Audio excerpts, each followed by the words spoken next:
Menghadapi sidang pra-peradilan Selasa, tanggal 21 Januari 2025, kuasa hukum Sekjen PDIP Hasto Kristianto Roni Talapesi optimis kliennya menang.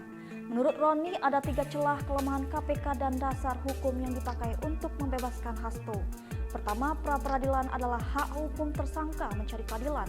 Merujuk putusan Mahkamah Konstitusi nomor 21/PUU 12/2014 tahun 2015.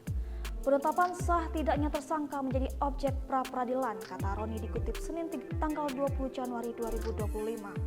Lalu yang kedua, Roni melihat ada celah kekeliruan KPK dalam menetapkan Hasto, bahwa konstruksi hukumnya menurut pandangan kami dari analisa tim hukum, tentunya melihat ini masih lemah, ujarnya.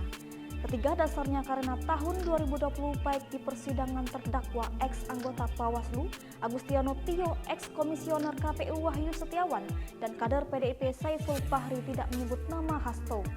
Sidang itu cukup lama dan terbuka untuk umum. Di sana ada jaksa JPU, ada hakim, ada banyak saksi, dikonfrontir semuanya, dan di dalam putusan persidangan yang sudah inkrah, tidak ada satupun bukti keterlibatan Pak Hasto, ujarnya.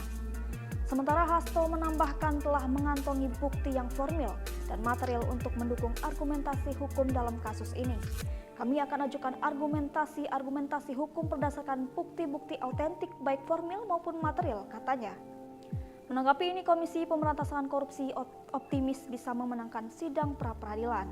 Selain itu, KPK telah memeriksa Kusnadi, staf Sekjen PDIP Hasto Kristianto pada Selasa 14 Januari lalu.